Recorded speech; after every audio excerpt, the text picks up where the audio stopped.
It's the 182nd day of the year, which means we basically just wrapped the 22nd week of 2022. For sure, these past 30 days, including this one, World No Tobacco Day, have been periods of many celebrations and recognition. In the mix were days dedicated to mothers, nurses, and teachers, while the whole month is dedicated to children. Let's hold on to the memories, the gifts, the photos, and lessons as we wrap this phase and prepare for yet another. I'm your host, Theodore Henry, and this is Jamaica Magazine. We're elated to wrap this chapter and journey on with you into the next. What a way you're full of our roots and culture. That was in Jamaica 60. Jamaica 60? What a piece of news, Miss Matty. I feel like my heart going bust up. Just in, the island of Jamaica is on the verge of celebrating its 60th year of independence. I only we have to celebrate it now. They say the people them, them come here, you know. But you see, when our people decide, say the other people them free paper, burn up. Them say if it's war, start it, whatever. We all collect medal panta for it, you know. Medal. Amount of tongue we give them, you know. The celebrations are slated to begin on January 1st, 2022. Organized by the Ministry of Culture, Gender, Entertainment and Sport. We have more in this report. On site and planning activities are ablaze. Persons are advised to download the Reggae Jamaica app to know what it pre. Activities for the Jamaica 60 celebration. Yeah, if you download the app to get the updates then.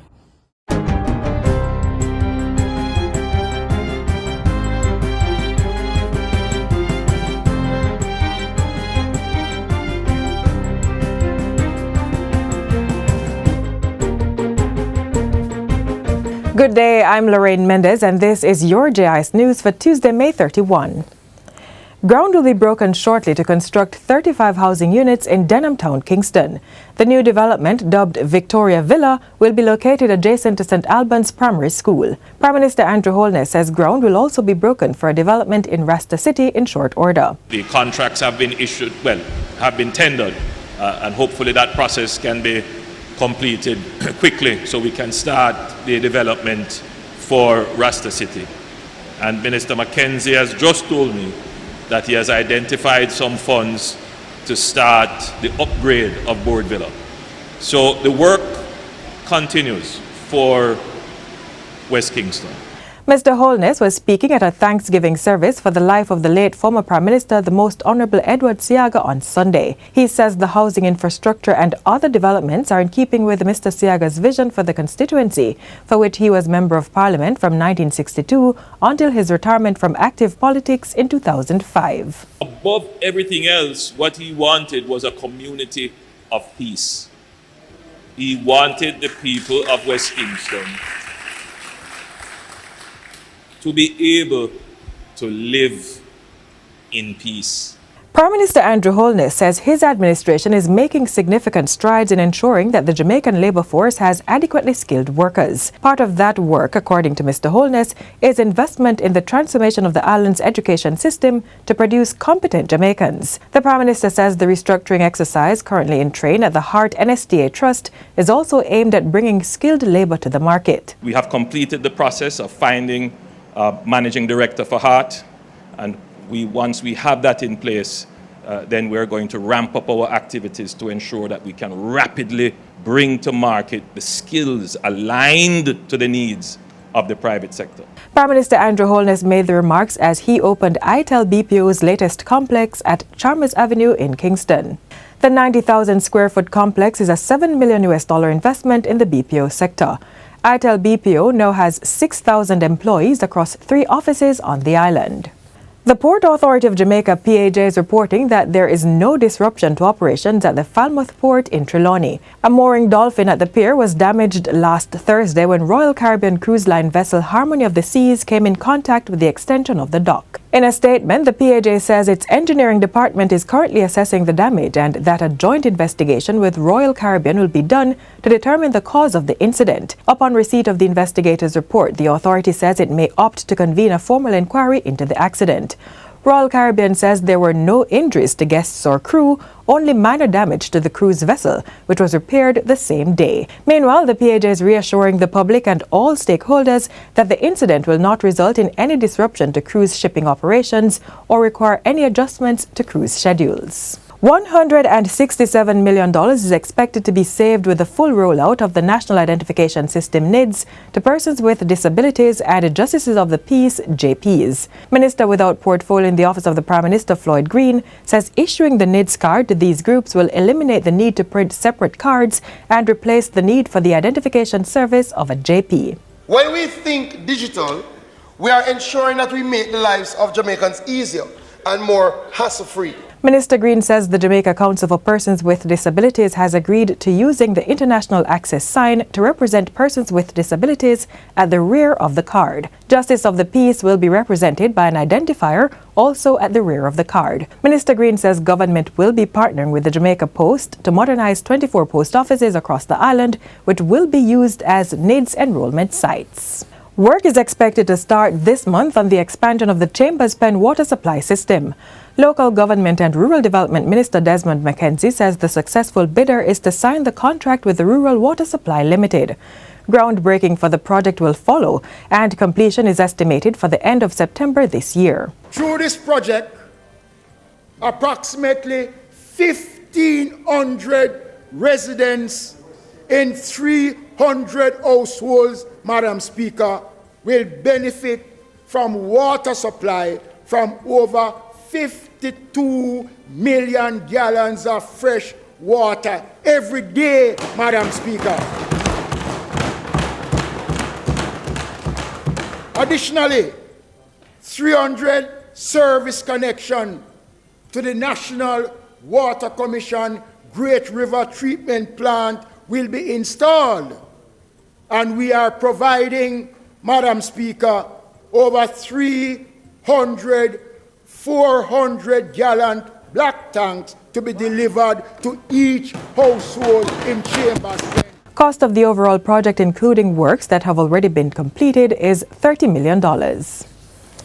And finally, collective voices from stakeholders are being raised to reiterate the call for an end to violence against children in Jamaica. Data shows that the Child Protection and Family Services Agency, CPFSA, receives 12,500 calls on matters of child abuse annually, or an average of 34 calls per day. Minister of Education and Youth, Favour Williams, says the task is of great importance to get the message out that violence against children is not accepted and persons should not normalize it. Minister Williams was speaking at the opening ceremony for the National Policy Dialogue on Ending Violence Against Children recently. With the 211 helpline and that of the Office of the Children's Advocate, we're getting more calls, which is telling us that the problem is worse than we thought.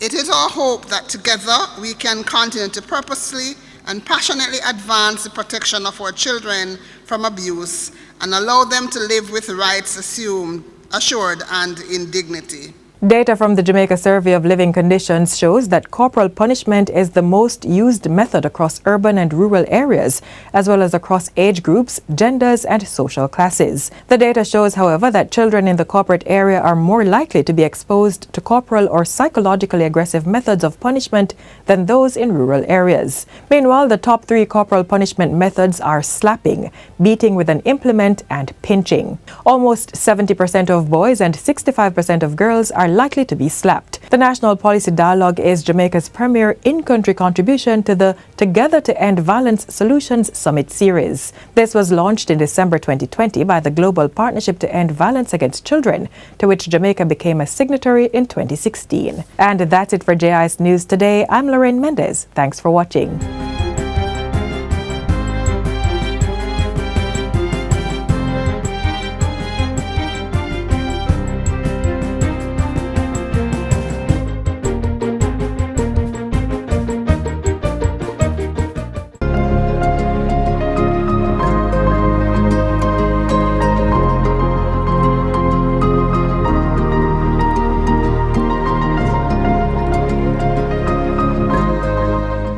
This is the week that was in the office of the Prime Minister.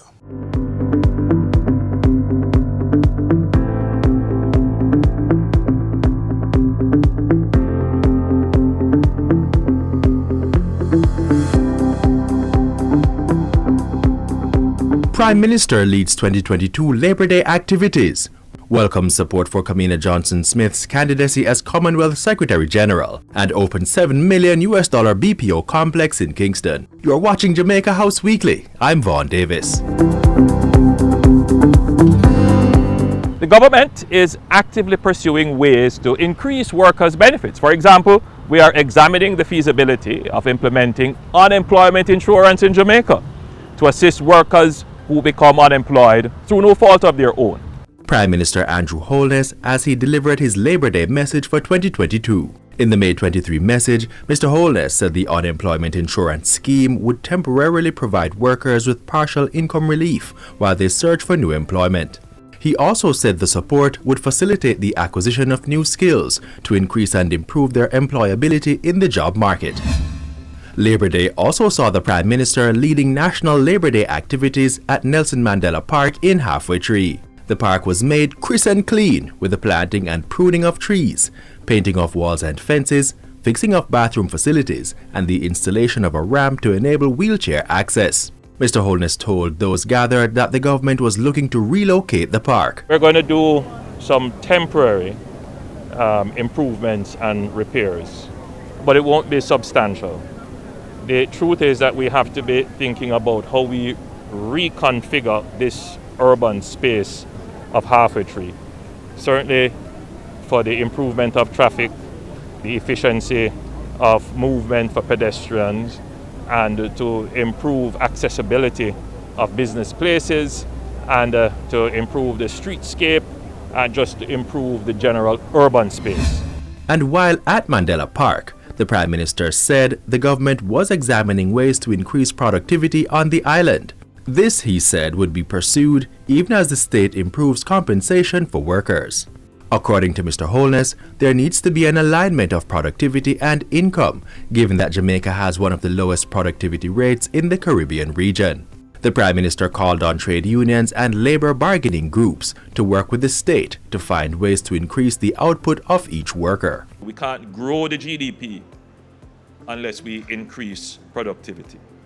But we recognize that the workers have a genuine claim, and we must, as best as possible, address that claim and at the same time engage this new frontier of our labor relations.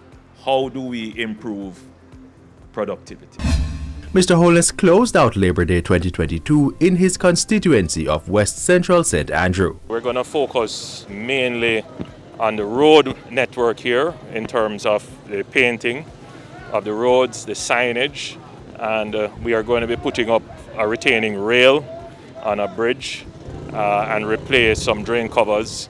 And I believe we might also be doing some housing improvements. Wednesday saw Prime Minister Holness welcoming a $7 million investment in the business process outsourcing BPO sector. ITEL International celebrated its 10th year of operations on the island with the opening of its 90,000 square foot Chalmers complex. It's the company's second office in Kingston and the third on the island, which combined employs 6,000 workers. Mr. Holness assured BPO leaders that the state has implemented changes at the Heart and Estate Trust that will see the sector having a larger skilled labor pool to choose from. We have completed the process of finding a managing director for Heart, and once we have that in place, then we're going to ramp up our activities to ensure that we can rapidly bring to market the skills aligned to the needs of the private sector. And by Thursday, the Prime Minister was back in West Central St. Andrew for the launch of a $20 million free public Wi-Fi in the area. Community members can now connect to the internet in the constituency's 3 divisions, Tower Hill, Malines and Coburn Gardens. Free Wi-Fi was also installed at the Seaward Primary and Junior High School. Mr. Holness said the initiatives form part of the government's drive towards Jamaica becoming a digital society. Government has 2 strategic interventions. One is to get devices into the hands of those who can't afford them, which we have been doing with our children. So once we give it to the children, then it becomes available to the household. And then secondly, is to get the schools connected so that you can use the smart devices, and then to get internet access in the public domain, particularly in public areas, so that if you need to do transactions, for example, you need to check your bank balance or register for the care program, you can do them online because you don't have to worry about connectivity. The Prime Minister also used the occasion to urge citizens to protect the Wi-Fi infrastructure as it was made possible through taxpayers' money. All last week, Prime Minister Andrew Holness welcomed support for Foreign Affairs Minister Kamina Johnson-Smith's appointment as Commonwealth Secretary General. In the week, Belize and India registered their endorsement of Mrs. Johnson-Smith. They follow the backing given by the United Kingdom, Trinidad and Tobago, Singapore and the Maldives. Voting is scheduled for June when the heads of government of the Commonwealth meet in Kigali, Rwanda next month. Persons may visit KaminaJohnsonSmith.com to learn more about the minister's campaign and candidature. And that's how we close out Jamaica House Weekly. Be sure to join us next time for more of the news stories coming out of the office of the Prime Minister.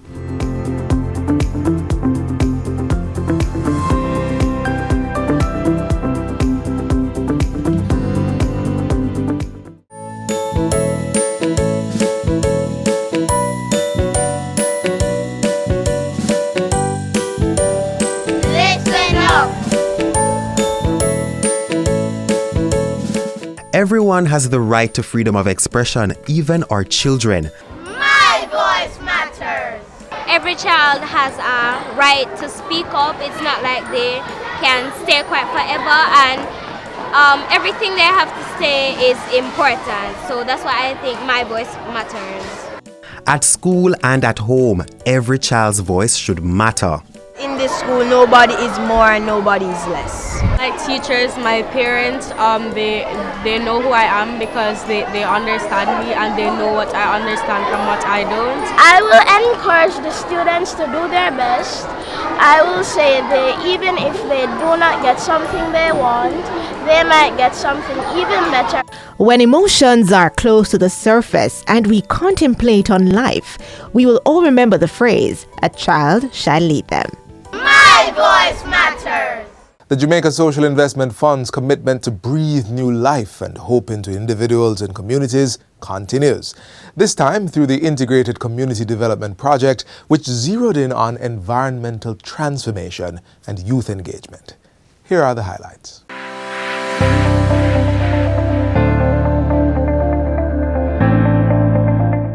The Integrated Community Development Project, ICDP, implemented by the Jamaica Social Investment Fund, JSIF, has transformed the lives of residents living in 18 economically vulnerable and socially volatile inner-city communities. The project really had set out to target the restructuring and urban renewal of the communities. We use a methodology called crime prevention through environmental design.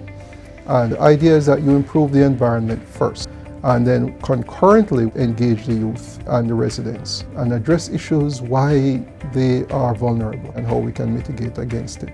ICDP is funded by the World Bank to the tune of $42 million for a period from 2014 to 2021. For the 7 years we've been working on ICDP, we believe we've had creditable results. We were able to benefit over 89,000 persons, and this was done under 3 different components. The first looked at access to infrastructure and basic services, and the others looked at services as well as livelihoods and capacity building for our ministries, departments and agencies, as well as community groups. The integrated infrastructure projects included road rehabilitation, water supply, drainage, sewage sanitation, and zinc fence substitution. We would have completed a cumulative total of 47 kilometers of road. It would include approximately 47 kilometers also of surface drainage. We would have supplied access to water to over 12,000 households and sanitary sewage to in excess of 1,300 households. And with regard to zinc fencing, over 3,000 households would have been serviced, which is equivalent to 6,000 to 7,000 kilometers. of infancy. Well, since JSF coming, it's only improvement. Everybody I take taxi to come out them yard, the people, the product we go to market, people who go to school, even generally persons who going out now, they call taxi as they come for me at my gate. Operation Certification was a partnership between the Registrar General Department and the Jamaica Social Investment Fund to provide 6,000 birth certificates to the beneficiaries in the 18 ICDP communities. So it was very important for us to ensure that all Jamaicans are accounted for and all Jamaicans are able to access different sort of services. The ICDP has pumped more than $300 million into the Alternative Livelihood Skills Program. It's designed to actually move young persons from challenged spaces, from the corners, quickly into an income earning position, whether it's through job placement or entrepreneurship as a result of a skill that they would have acquired. The program targets young persons 18 to 25. We were able to attract companies like CAC 2000 in air conditioning, where these young persons were trained as GTAC technician, which is a global certification. We attracted entities like Main Event in terms of event management, and the trainers were very elite trainers. We work with entities such as Pre-UE, where they were trained in a number of areas. We provide the NWC as a support, a cadre of skilled young persons, both men and women, that were trained as water warden. We had one training component called the Blue Economy, where they were trained as lifeguard and scuba diver. They were trained as small boat repairs technician, and we looked at programs like online entrepreneurship, where these persons are trained in gig work. ICDP is going to be remembered for the way it allowed the community members to work together as a collective. So in telling the ICDP story, certainly, while we will focus on the physical transformation, certainly I think the greatest story is the people being transformed. It's the best organization I ever see. They work for the people so much. The people love everything about JSF.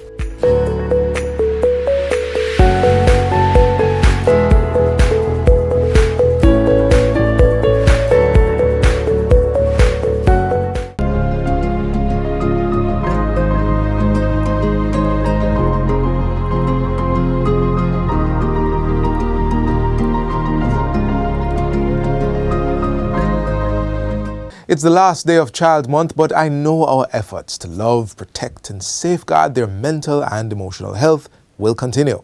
This last half of the show is dedicated to our children, and we have an open letter from the Victim Services Division. Children sometimes see too much. At other times, they hear too much. And many of them feel too much. There are situations where children become victims of crimes, seeing, hearing, and feeling too much of its effect. The hurt and trauma can linger without the proper intervention strategies. This is where government's Victim Services Division comes in.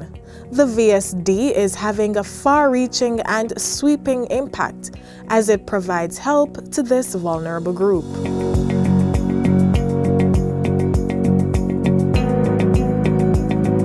The Victim Services Division is that division within the Ministry of Justice, which is responsible for coordinating the ministry's support base for victims of crime. Anyone can become a victim of a crime. Victims of crime are often persons who suffer just about any crime you imagine. There are sexual crimes, small children, there is robbery, there is, unfortunate, there is murder, wherein the primary victim, though, has deceased. The secondary victim, which is the family members, are there for the support that we give. We recognize that our victim population was getting younger. Whilst we still would have to communicate with them some of the complex concepts that are a part of the therapeutic process. Hence, we needed to find a medium that will allow for us to use their type of language, colors and sounds and movement. Well, that medium the ministry found was the use of an animation bundle. It is comprised of 8 short films that offer therapeutic intervention and lessons to children who are victims of crime. Your daughter was almost abducted today, but she was smart. She ran away. However, there is more she could have done. Walking with headphones on is a dangerous habit. You must be alert. Pay attention to your surroundings and the dangers around you. Our animation strategy involves the creation of a character called Justy. And Justy represents all that is good and right about what should be done when a child is faced with a difficulty. A child seeing the animation immediately will be able to interact. They are short animation films, so the attention span of the child is not hampered in any way. And our intent is not just for them to watch Justy, but to become and to embody the teachings, the values of Justy in order to help other children. I have not left the house in over 3 weeks. I came here to work as a helper, and now he tells me that I'm going to work at a nightclub. Put these on and get ready. We're leaving for the nightclub in half an hour.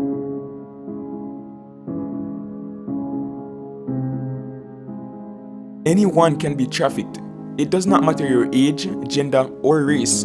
We also ensure that we would have elected to choose specific topics which were current and will remain current.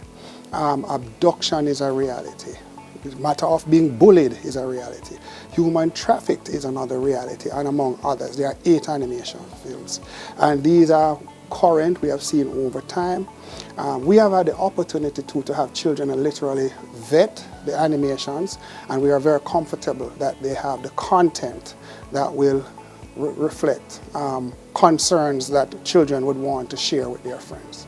But why was the Victim Services Division so sure that these animated videos would have or will even continue to pull the required effect? The process of developing an intervention involves doing an assessment. We would have had the benefit of, over the last 20 years, 200,000 victims that we would have been able to assess. We would have had clear understanding of what needs to be done to provide support for the victims of crime, hence the program VSD. What we did was to use that 20 years of experience.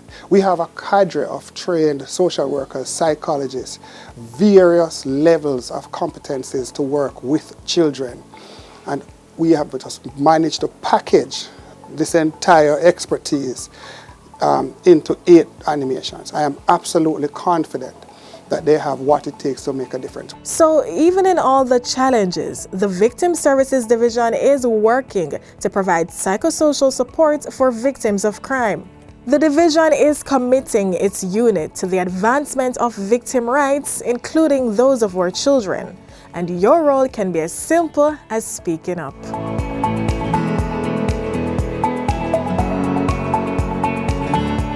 Thank you for sharing with us. Remember to connect with us on our social media pages, our YouTube channel, as well as our website. The hardworking crew here and I would like to remind you to listen up, because children's voices matter. Yesterday, today, and every day after. This has been a production of the Jamaica Information Service, the voice of Jamaica.